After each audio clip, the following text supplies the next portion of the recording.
how to paint realistic eyes with watercolour. That's what this video is all about. Now, whilst I was painting this lion, one unfortunate thing happened to me today, and that was that a drop of water fell off my brush right into the middle of the eye, completely obliterating it. So this is how I repainted the eye. Now the background colours within the eye have still stayed put just about, even though I have that blob of water on it. So now I need to repair that by just tidying up the details within it. So I'm going to go back to my dark colour which I've originally used, but I need to make a little bit more, and that particular one is Viridian Green, okay? So I'm not used black in this case for a change, I've only used lamp black with another colour. But today, I'm just going for a little bit of Viridian Green, something like that there, look. Probably more to a creamy consistency really. I'm going to add a alizarin crimson to that. Now that's now slightly turned red, but I think that's good enough. I think it's like a very deep purple. That was a good group, that deep purple, wasn't it? I remember those. Now let's see if we can fix that, shall we? So my size 00 brush, load it and roll it, give it a tap or two on some kitchen roll. Make sure your hands are dry before you put your hand on paper, or use a bit of printing paper like I do to pop your hand on. I'm going to start to repair now this eye by looking very carefully at that reference photograph there, as you can see. And I mean very carefully. A little bit more. Just using the very tip of the brush. This is why you don't want to overload that brush too much. So that's that area there. Little tiny corner of the eye. A few little lines kind of pulling out on the side of the eye. Little eyelashes really, aren't they? I'll be doing all this area here when I start working on the fur for my members video.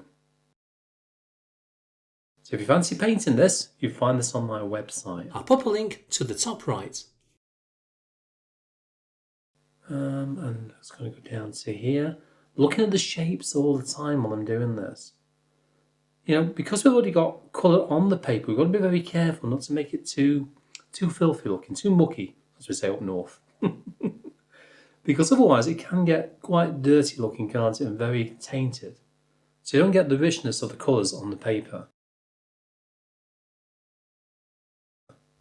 So a little bit more there. Just working on the pupil here. Now, this is more of an oval shape, isn't it? It's not in the dead centre of the eye either. So that comes down to there. Yes, I wasn't very happy when I had a blob of water on here, I'll be honest with you. And then coming down the side here, got another kind of dark area. I'm going to stipple this in. I'm going to tap. Tiny little taps, little tiny dots, so stippling. Then bringing that down to the bottom of the eye. Just into there, like so. It's looking better. Now I know that when I look deep into that eye on that reference photograph, we have got lots and lots of little tiny dots. So using a nearly dry brush, I can add in some very, very fine dots. Now my brush has got a bit of a bend on the tip here. So because of that, I'm having to turn it over. And probably towards the top as well, because it's really dark up there, to be honest with you, apart from the highlights, which I'll be adding in next. And then probably around there, let's get a little bit more now. Whoops, there you go, doesn't matter, that'll get covered over anyway. Then we've got the eyebrow at the top, which I need to paint in properly later. And underneath. Now, looking at that there, that goes around there. And to there. So that's nearly there, isn't it? So what I need to do next is add a little bit of a highlight in there to make it stand out. The same way I've done this one, really. And for that, what I'm going to use is a little bit of watercolour white. I want this really, really creamy. I've just dropped a little bit of water in there, look. So this will give us some ideas how I would kind of repair a little mistake, which is an accident really, you know, just me not being careful when I'm washing my brush out and not taking that water of that metal ferrule. So a little tiny highlight. Now I'm going to be careful with this because it's only small, isn't it? And it cuts across part of the pupil as I add this in.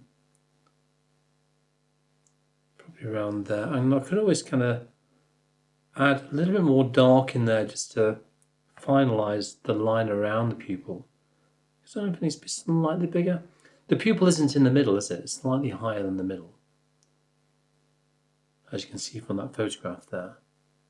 And just down the side there, a hint of light just showing through here on that side as well.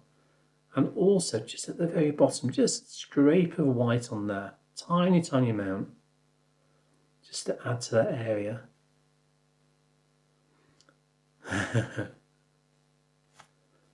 Okay.